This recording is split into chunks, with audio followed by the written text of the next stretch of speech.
Jadi kalau kapasitas di sana 1 juta sampai 1.500.000 itu nggak ada growth-nya mereka gitu, karena kapasitas juga sudah penuh. Stagnan aja ya, Stagnan karena aja. tanahnya nggak nambah juga Pak. Betul. Nah Indonesia ini emerging market yang cukup potensial gitu. Kita pernah sempat bikin saran, bikin pusat pelabuhan buat demurrage, buat kontainer, termasuk kendaraan itu sebetulnya daerah Bangka Belitung buat daerah transit. Betul. Kalau Jakarta sendiri sebenarnya masih ada potensi buat dikembangin atau udah mentok nih Pak? Kita masih ada peluang nggak? Kalau dari sisi lahan, kalau dari kami itu ada itu Pak, potensi untuk car storage building. Oh yang vertikal itu? Vertikal, iya. Kemudian area-area yang domestik ini, yang di area Jalan Sindang Laut ini akan kita khususkan untuk internasional, yang domestiknya kita pindahkan ke regional Tanjung Priok gitu.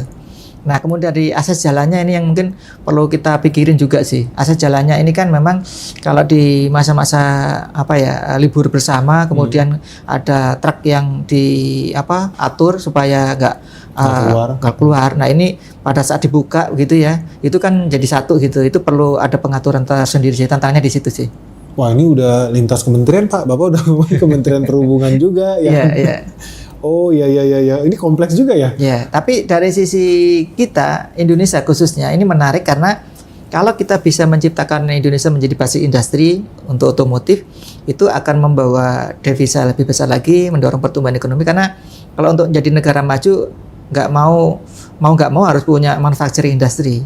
Nggak bisa langsung jadi jasa kan. Wajib. Nah, yang competitiveness di sisi industri yang sekarang ini, yang non migas itu adalah otomotif ini.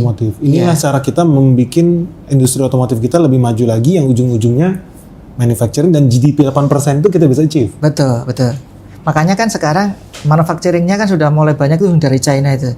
Udah membangun pabrik di Indonesia. Harapannya mereka tidak hanya menggunakan pasar domestik untuk mobilnya mereka, tapi juga ekspor begitu. Dan itu sudah dilakukan dari Korea, dari Jepang, dari beberapa automaker sudah banyak ekspor juga begitu. Dan dengar-dengar bahkan pabrikan-pabrikan mobil dari China itu udah mulai mau ekspor pakai IPCC juga. Benar nggak itu? Apa gosip? Benar, kita sudah diskusi, ada beberapa merek yang ada ekspornya tahun 2026 itu sekitar 10 sampai 15 ribu unit per tahun per merek ya. Guys, ini good news guys. Jadi 2026 Indonesia bisa jadi eksportir mobil listrik untuk pertama kalinya. Bukan cuma impor, tapi kita juga ekspor.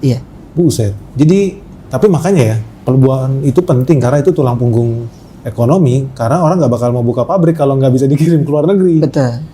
Oh, berarti IPCC wajib tambah jaya nih Pak Sugeng nih, tambah PR nih. Menarik nih Pak.